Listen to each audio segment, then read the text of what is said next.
Season 6 of More Than Blockchain is here, and what better way to kick it off than to sit down with a guest like Jon Ruth. Jon co-founded the Solar Foundation, whose mission, according to its website, is to fund and accelerate off-grid solar for underserved communities in emerging markets. So in this episode, let's talk about off-grid solar, let's talk about the work they're doing in the developing world with a focus on Africa, and how they're incorporating cryptocurrency. I'm Jarrett Carpenter, and this is More Than Blockchain.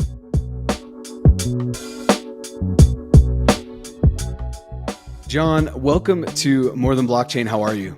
I'm doing great today. How are you? I am doing wonderful. This is season 6 of More Than Blockchain. Very excited to have you on. Now, you and I have been chatting in DMs for, I don't even know, maybe 3 to 6 months. I feel like Web3 time is funky. Right. It is. Yeah, it's finally great to have you on. You and I've met actually a lot. I think we've had multiple calls. And so it's finally great to be able to, as they would say, I guess, back in the day, to put this on wax. So on this episode, let's just dive right in and let's, tell me about what's going on with the Solar Foundation. And just from that, I'm going to read something from the website, which I think is great. It says, we envision innovative, sustainable funding models to empower more people to access clean energy and to have an ownership. This is really important. And this is part of one of the ethos of crypto, right? To have an ownership stake in the solar deployed. So let's dive right into the Solar Foundation. So great to be here and agree after so many conversations. Excited to share the work with your audience. So hello out there. Great to be here. My name is Jon. I'm one of the co-founders of the Solar Foundation.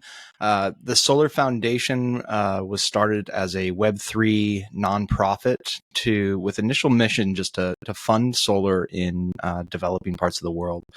We saw a real need, even within Web3. A lot of my time I spend in kind of this regenerative finance kind of pocket of crypto.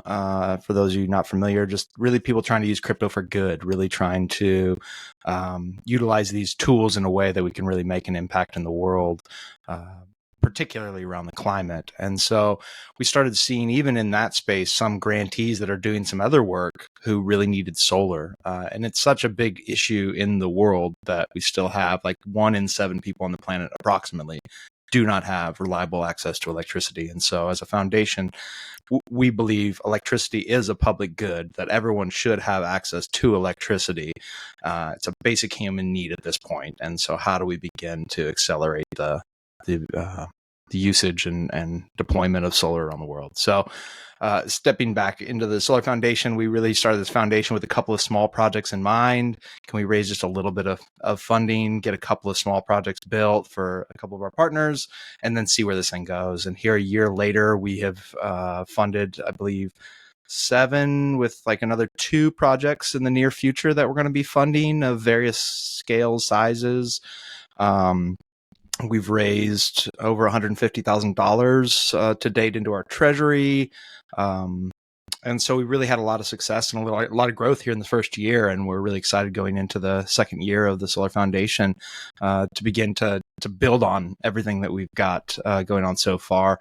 I think we can dig into how, beyond just being a nonprofit and funding these projects, how we're looking at building new models. That is certainly something that we continue to iterate on, but at its core, we really are trying to utilize crypto and crypto economics to fund solar around the world. Amazing. And I'm glad you went right to crypto, because when I looked at the Solar Foundation and I thought about our episode, there were 3 words that kind of came to mind. One was crypto, one was solar, and one was Africa. Seeing, at least on the website under the impact section, where it says that, you've done projects in Nigeria and Uganda. And I want to actually go back to one of the there's a phrase you used to start off here, which was public good.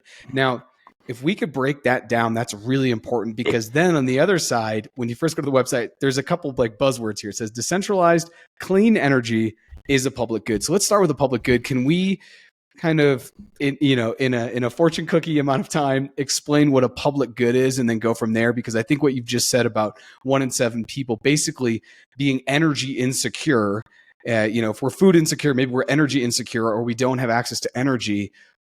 Can we talk about what a public good is, and then how energy should be seen as a public good? Public goods are traditionally things that everyone has access to, and the fact that I have access to does not limit your ability to have access to that. So the fact that we have roads in our, in our respective towns. I know we're not in the same town, but there are roads in the world. You and I can both use those roads, get where we want to go, and it's non-rivalrous in that perspective. And so when we look at electricity, part of what we see around the world is that it isn't just being given to the people. Like you obviously have to pay for it, but even just the access to it. And so when we talk about electricity and solar energy as one means of doing that as a public good, it's really more about the access than maybe it is about whether everybody can afford it. We get that there's that piece too, but our real mission is like everyone should have access to it. Like you should be able to plug in your phone and charge your phone if you need to. Now we can solve for, do you have enough ability from a funding perspective to actually buy that electricity if that's the case? But just that there should be electricity available everywhere. And in so many of the places that we're working in the countries across Africa, a vast majority of that continent is not electrified. There's not access to, in your local community, a source of power, period, let alone renewable power. And so we really think that solar, as we begin to deploy it, can really be a leapfrog technology. What we've seen across Africa and other parts of the world is that, for example, with phones, when phones first came into the African continent, they didn't get landlines. They didn't run wires all over to connect everybody as they had in the US and in so many places of the world. Instead, they leapfrogged right over that technology right into cell phones.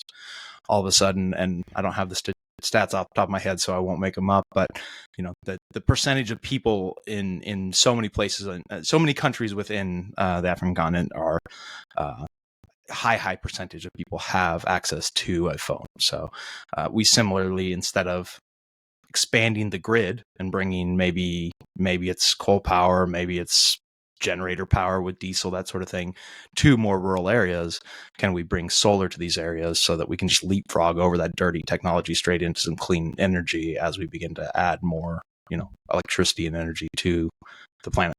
Yeah, that's a perfect segue. You've almost set me up perfectly, because when people talk, I used to work for a broadband consulting company, and solving the last mile is the hardest, right? And even in the United States, there are many parts of the country in rural areas all throughout the United States. Almost every state has its rural area where getting that last mile connection is the hardest. When Amazon thinks about shipping its stuff out, that last mile is the thing that they struggle most, right? And that's where I do think we're going to see drones come in. But I've heard this before, and I've still never been to Africa, but many of my friends who I studied international affairs with, they talk about how, Africa, they weren't going to put up power lines or bury power lines like people do in the suburbs of the United States. They just went right to cell phones. Oh gosh.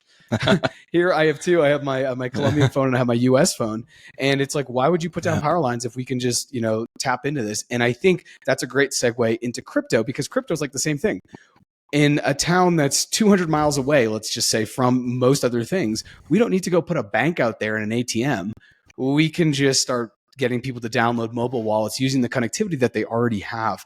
And so I feel like those two things must play, one into the other. And so if you can you talk about the decentralized or, the crypto nature of the overall project? Because I think bringing solar out to rural areas around the world is something that people have been doing for quite some time, since solar panels basically became fairly affordable, I'd say, in the last 10 years. Even about 8 or 9 years ago, we were looking at projects in rural Guatemala. We were building schools, and we were just talking about what can we equip these hubs, these community hubs with. And one of the things was clean water. So for every school that we built, we were going to give them a filter where they can pour river water in and then get out good water, because it takes out all the metals. And the other thing was like, well, people need to charge their cell phones. What if we just put a panel on the top of every building? And I remember when we were going through the budgeting for the schools, it was like, wow, this isn't that expensive compared to how do we get a power line? Because if we have to get a power line, we have to tap into the municipal energy, and that municipality energy equals bureaucracy. And that is painful. Bureaucracy means more time to execution, right? So we've got solar, we've got communities that need the electrification, as you said. Can you talk now about how crypto plays a role and how maybe that really steps up the project from just being, another solar project? Yeah, and I think to touch on a few of those points, I think that point around how much impact you can have with a small solar installation in places where people have very little usage of electricity. So even a few panels, a few batteries, all of a sudden you've got lights and charging and more capacity than a lot of times maybe a school or hospital can even use at times. So to echo that point. In terms of crypto, there's several ways where we begin to integrate crypto into our work. You're touching on at the very highest level, just the fact that crypto is a borderless technology, and so it allows us to transact with our partners across the world in seconds and at lower transaction fees than if we were to use the traditional folks, a PayPal, somebody like that to send money. All of a sudden, the fees are lower and the transactions faster, and there is no red tape at the end of the day. We find out how much a project's going to cost. We can send money to a wallet. Now, oftentimes those folks are in turn having to convert to fiat to pay that bill, to pay for that solar with their local installer. We're not to a point where they have enough merchants that are going to accept that for the solar work, but we can at least get the funds to them in a real easy way. But you also touched on bankability. The partners that we work with tend to be at least partially banked, but that definitely is a huge problem that we see across the African continent, so many parts of the world, where people are just literally unbanked. They have no access to lending. They have no access to storage of their funds. They can't operate. And even if they could get a loan, the rates on these things are just insanity. The way that these people are being treated in terms of lending by what bankers are doing business in these places. So crypto solves for a lot of those things. So to give you one example of a pilot project we're working on that I think the listeners would be interested in is we're building a hybrid project where solar is the biggest component that we're bringing to the table, but we're partnering with Good Dollar, who does a crypto-based UBI, so universal basic income. So it allows anybody with a cell phone anywhere to sign up for the program and on a daily basis collect a small amount of crypto for their daily UBI. What we're looking to develop is a small pilot project where we've got 50 women in Uganda who currently have no access to electricity and no phones. And so we're going to bring solar to all of their homes so that they'll have lighting and charging capabilities. We're going to give them a basic smartphone so that they are bridging that digital divide as well, and then also can claim this daily UBI from Good Dollar. And what we're hoping to see at this small scale, I think some of the things that we want to test out are going to be harder to test out and figure out how we really do it. But like the big picture here that I think your listeners or the folks out there listening will appreciate is this idea of like, how can we begin to take crypto and bootstrap small little microeconomies around the world utilizing things like a crypto-based UBI, and then when you incorporate solar, so now you have brought energy, so these people have a phone, they can charge their phone, they can collect a UBI, and now then the idea is they're going to be able to exchange that UBI with our local partner for mobile minutes. So now you have the start of this microeconomy where they collect a daily UBI, then they go ahead and save that up for a month. They go down to the local mobile data supplier and pay for that in their Good Dollar so they don't have to transact in fiat. Now, what we hope to see emerge is there then enough of that supply in that small little microeconomy that maybe there's one of these women is sews clothing. Maybe she starts a small little clothing shop that can also accept this Good Dollar. Maybe we see someone set up a small food kiosk or something like that. But I think everybody gets the idea that could we begin to like inject a small amount of crypto into a localized area and then create enough incentives to collect it and then ways to use it and really utility around that token, I guess, is really what all those things that end up being at the end of the day is actual merchants and utility that you can use these tokens for. So it's one of the ways that we're like more forward thinking than the traditional solar that's just trying to build some solar and say, here's some solar, hope you're doing well. Like we really want to see how this can be a tool that can unlock all sorts of other opportunities in the places that we're working. I love that. And touching on those other opportunities, What else are you guys seeing? And, with your community partners that are in Uganda and Nigeria, but especially in the Uganda example, what other opportunities do you think are going to arise? Because we're at a really interesting moment to have this conversation. Right now, Bitcoin is ripping. Maybe it's going to hit 38,000 while we're talking, which may not seem like a lot, but just a couple of weeks ago, months ago, it was in the middle 25s and wouldn't move. It kind of looks parabolic if you look week over week. And so the point there is, when the Solar Foundation and when the overall crypto space basically has more liquidity and people are going to be looking to invest in projects like you've talked about, refi, regenerative finance and that type of stuff where you're going to put $1 into the machine and that machine is going to continue to self-sustain and add value in people's lives. What are opportunities that you're seeing from the ground that may be super, super attractive for social impact investors in, say, 6 to 12 months? Because the liquidity is coming back, the money is coming back to the space, the interest is coming back to the space. I think it's a hard question so far to say for sure. It might be. I think what I am seeing, maybe I won't necessarily call out like specific projects, but what it feels like is emerging in sort of this cycle, especially during these bear times, is the projects, particularly in this sort of this refi space, but really across crypto, have obviously continued to build. And I'm really interested in the way that we build like money Legos or composable tools, however you want to label those things. But the idea that people are beginning to build these different tools for programmatically moving money from one place to another and doing something with it. I think that's that's somewhat the very basics of crypto at the end of the day. Like, we're turning our dollars into bits and bytes and we're moving them around and doing cool stuff with them that was never possible before. Economists are going crazy because all these crazy models that they have built up all over time are actually possible through this new software that can actually test out these economic models in new ways. So all that is to say that I think that my hope as we begin to see the start and as we move into a bull market is that all of these different mechanisms are being put into place to just sort of, as you said, like put the money in here. And at the end of the day, you can know and you can look at the program and you can look at the smart contracts and see like your funding is going to go to X. There's going to be X return for you. It's going to affect this community in this way through whatever impact. And so like my 100,000 foot vision, and especially because we're on video here, like is this idea that what we're doing is we're turning the traditional system, which is essentially a funnel where you put your money in the big side of the funnel and it drips out at the bottom, making impact in the world.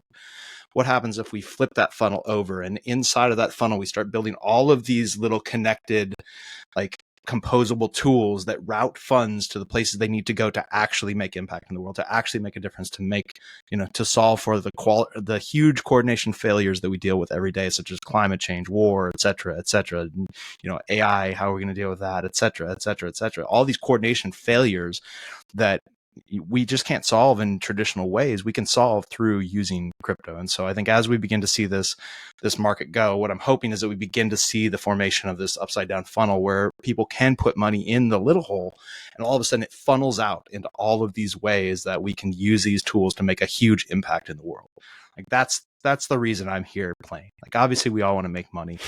Obviously, we love to see Bitcoin flying and everything else along with it. But at the end of the day, if these tools are not used to make a difference in the world, like we're not going to have any place to spend any of our money. So it's not really going to matter.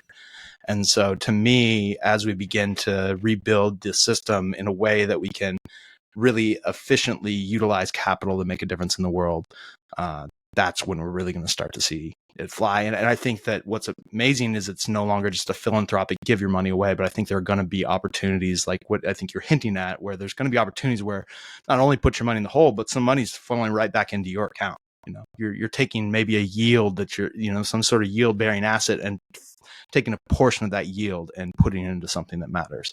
So maybe I'll pause there, but that's kind of some of the things that I think about on the regular basis and where I hope we're headed. When you talk about the funnel, I think it's a really, really good kind of visual, because the future, and I think you and I have spoken about this off mic, off wax, is the future of giving and the future of doing good, I think is going to be a system that you've kind of discussed where you're going to have very, very wealthy people and this is kind of already being done, but I think with crypto, it allows it to just have less leakage in the system and more transparency. But you're going to have somebody who has $10 million and they're going to come to you and they're going to say, John, I could give you $1 million right now. Here you go. Or I could give you $250,000 forever. Because what I'm going to do with that $10 million is I'm going to stake it, whether it's an ETH node or I'm going to basically just invest it in Bitcoin. And every year we're just going to pull off out of that, right? And we know Bitcoin should grow quicker, so we can just continue to take chunks off that tree as that tree grows. I think that is what Bitcoin, crypto, and just the entire space is going to do. And I've already had conversations about this. You know, when we met, I was working for Mercy Corps, which is one of the biggest NGOs in the world. And I was a very big advocate at Mercy Corps to talk to the foundations of big cryptocurrencies, big blockchains that do have staking, and say, could you take $10 million or $1 million or whatever amount of money and basically just park it, put it in your staking system? We believe in your chain, and that money is going to go support the overhead of this organization or this project that's around the world. Because you and I both know that $10,000 in the US to get something going is different from $10,000 in Guatemala, in Nigeria. I'm in Colombia.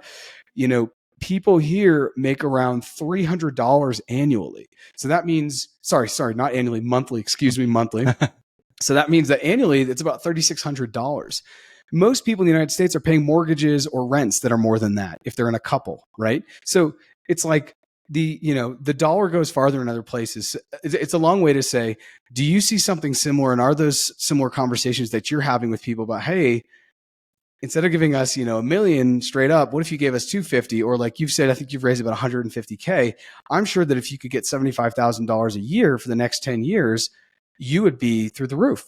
Is that something that maybe you're seeing as far as the transferability also of then those funds and the transparency around that, where you can be like, yep, we are working with the Ethereum Foundation to get this money to support all of our operations in either Nigeria or Uganda, or expansion in those places or outside of those two countries?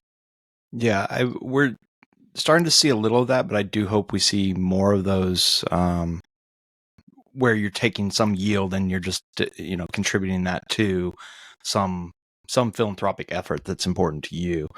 I guess the closest analogy or similar thing that I have been, maybe we did talk about, but we hope to see happen, is that one of my other jobs in crypto, as we all have quite a few, just to enjoy the ride here. But I work with the Momus Collective, and they have a large NFT collection, a bunch of historically, what would be considered historically significant from 2016-17. I guess that's ancient history here on the blockchain. And that is ancient. Yeah. For people listening, if you don't understand, this is like a collection of Leonardo da Vinci, some Monet, and just Renoir all thrown together. If not even probably, I don't know. I don't even know if those are accurate, because I'm assuming there's crypto kitties and there's punks, which are just OG. More so, we have a bunch of X copies, autoglyphs. Okay. Some of those kinds of things. Sure. And some of the, basically when Super Rare launched, they were right in the mix, just buying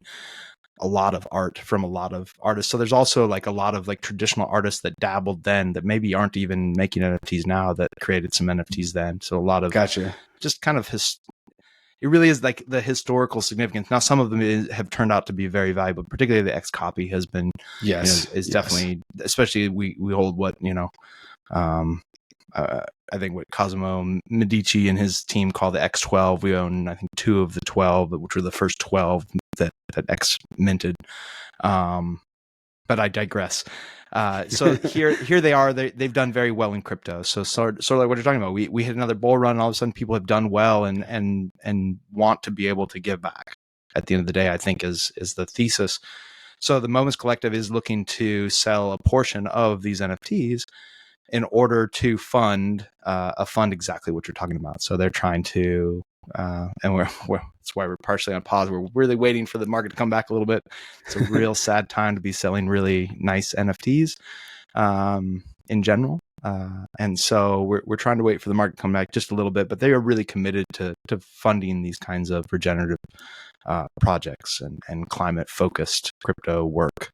They just see they see where that's headed in the same way that they saw where art was headed in 2016, 17. Like they're just very forward thinking people. They just see the trajectory of these things and see that if they can ignite that spark and continue to fund projects now, it's going to make a big impact in the long term for all of us on this planet. And so they want to find, basically sell enough to get to 5,000 ETH, stake that 5,000 ETH, and then exactly what you're saying, basically the whatever yield each year that comes out of that, depending what mechanism is used, that is then contributed to these projects year over year, and then they're sitting on the principal. So at any point they could decide, everything is going well, we've donated enough, take their 5,000 ETH, and they're completely anon, so they will just sunset into the off into the sunset with their 5,000 ETH someday. But until then, just let it sit there and generate funding for good impact in the world. So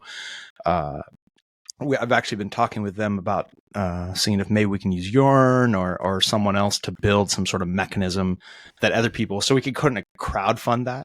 Maybe it is still 5,000 from them, but what does it mean for every one of these huge crypto whales to toss in, some Bitcoin, some whatever that might look like, into some shared pot where at any point you can pull your money out, but you can leave it, but a longer, I think it's a longer, like time locked kind of vault of sorts that everybody could kind of rally around. So it's something I'm thinking about. I haven't quite figured out what that looks like, but yeah, there's that piece. And then maybe partially where this conversation leads into as well is our work in impact certificates and really quantifying the impact and telling the stories of the projects that we're building. We think that that's one of the most powerful tools that any nonprofit NGO out there has, is the stories of the impact and the great work they're doing in the world. And so, and I know that we'll talk more about this on maybe a second episode about some of my work with Spark, but we're working with my for-profit business on the side to build these impact certificates, which are going to be NFTs that are using the ERC 6551 standard that allows an NFT to control a wallet.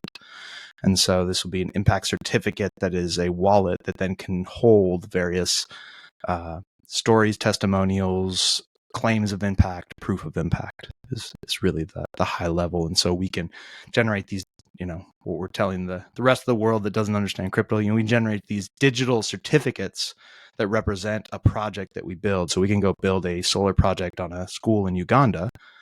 We can generate one of these certificates and then have enough proof of that project existing through testimonials, videos, pictures, et cetera, all captured on the blockchain in a transparent way, that we can then monetize that and begin to build a market for retroactive funding of work like this. And we think that that's important for us, but that's another piece where we think if we can uncrack this or can crack this code, it's really going to be a huge unlock for any NGO, any nonprofit out there that's doing good work in the world, which is likely what they're doing because that's their purpose. Their purpose is to do X, good work in the world. And so instead of spending 80% of their time forward funding all of their work at the beginning of every year or end of every year, out there shilling their work, trying to spend all their time raising funding just to get a little bit of funding, just to do a little bit of work, just to do it all again year after year, what does it look like to go out there and actually do the mission of your organization? Spend your funding on the projects that need to get built, and then document those in a way that then you can go out to the market and say, instead of giving us that $100,000 we were going to ask for, why don't you give us the $100,000 and we're going to give you these certificates so that you can go brag about all the impact that you just funded. Here's the 5 schools in Uganda that we put solar on, and you can take ownership of that impact through these certificates. And so while we don't see this as much of like a yield bearing kind of, agreement where you're buying these and you're going to make anything, but you will then have something to brag about, which we think is a huge thing in all of the philanthropic giving in the world, is that people just want to talk about the good that they're doing in the world. It's a feel good thing. You wouldn't give away your money for nothing if it wasn't a feel good thing at the end of the day. It's either to tell people about it, to tell yourself about it, but you want to talk about it. And so we think one of the problems in nonprofits in general is just this transparency issue, which the blockchain provides this unlock to be able to very transparently showcase your story, showcase your impact. And so that's kind of the direction we're going, which is, I think, adjacent to what you're talking about in terms of, new ways to invest in impact. We hope that that's going to be a growing market. Yeah. And we've discussed, you're going to come back on and we're going to dive a little bit deeper into that. Today, we wanted to touch on the Solar Foundation, but I don't think as we've kind of come to, we can't talk about the Solar Foundation without talking about the way we can also leverage the blockchain to be able to prove impact in a way that's uber transparent. Having worked in multiple different nonprofits and even, been an executive director, the best way I've ever seen to raise funds is to bring people down to the country where you're working, especially if it's international development. Because other than that, photos, even videos, any types of multimedia at some point don't really hit. But if there was a third party nonpartisan way to transparently say, this is what we've done and here's where it is, you can go look, that is kind of what the world needs. Because we, unfortunately, whenever there's a lot of money, there can be a lot of mischief. And we've seen that time and time again in the international development world, where even though, as they say, the road to hell is paved with good intentions. And everyone who I've ever worked with has been wonderful, and that has been their mission. But sometimes they're part of a system which just has way too many leaks. An example is if you're trying to bring money from the United States down to Central America and somebody donates $100,000. Well, guess what? Maybe 97, 95 gets down because of the bank fees, maybe, and the currency exchanges. USDC is going to change a lot of this. And I've already heard many of these conversations behind closed doors as to how not only funding gets moved around the world, but also how employees get paid.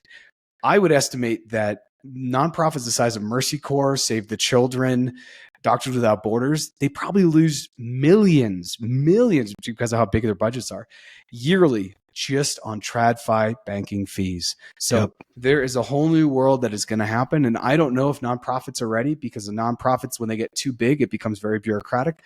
We're going to see if they're ready. But I do think the future of funding, the future of, we have farm to fork. Farm to farm to table, or farm to table. Thank you. We have farm to table. The future of the person who wants to make the change, who has some capital, and the person who says, I can deploy this capital and make change. There's about to be a lot of people lost in that middleman because of the world of P2P. That is crypto, right? It's person to person. So before we close up here, I want to give you the chance, because I know on the Solar Foundation website, which I'll shout out and then you can shout out again, is solarfoundation.xyz. There is a part that says work with us. And, obviously you can go on and donate. But if people, and this I think is a good thing, if people can't donate, what else could they do besides following your socials, which please go ahead and shout out? What else could they do to maybe support what you guys are trying to do, which is very, very important? Yeah, appreciate that. And obviously monetary donations are always accepted. You can go to the website. You can reach out direct if it's maybe a larger donation, you want to work through something, we can do that. Beyond that, obviously, a share or retweet, all those things on our Twitter. So we're solar_FND. We are just bridging into LinkedIn. And so I don't off the top of my head know the URL, but you can look up Solar Foundation on LinkedIn. You should be able to find us as well. We're going to be cross-posting there a little bit more often as we go on. So just sharing our message is obviously a huge help. It's costs very little other than a little of your time. But then maybe about a project or person that might either know somebody that maybe would be a donor or something like that. You make an intro, but also I know some people that are living in Kenya and they work with this organization, and this sounds like a perfect fit for your pipeline of projects to fund. We're always crowdsourcing new projects and new partnerships around the world. And so I think that's a big help as well. And if you are, a podcast host or have some other, something, happy to jump on a podcast or join a Twitter space or any other sort of public forum and talk about the Solar Foundation anytime if there's an audience that would like to listen. Amazing. I actually think you've just inspired me. I've been I've been wanting to do Twitter spaces, X spaces, I guess we should call them. But I want to make sure that it is stuff that has a call to action that is aligned. And I have my background in international development. And even though I'm not in that now, as I now work for a Bitcoin mining company, I'm excited to actually see moving forward how we can start to bring the mining community into the work that you're doing. Can we get 10 dedicated miners to just hash for 6 months to go to the Solar Foundation? These are the kind of conversations I'm looking forward to start having within the industry. So Thanks, Jon. Thank you so much for joining. And I will go ahead and everyone check out the show notes. I will leave all of Solar Foundation's socials as well as Jon's X or Twitter account where he's always in DMs. So, Jon, thank you so much for joining. Yes, thank you so much for having me. It's been really great to chat with you and all your listeners, and look forward to doing it again. Absolutely. Thanks.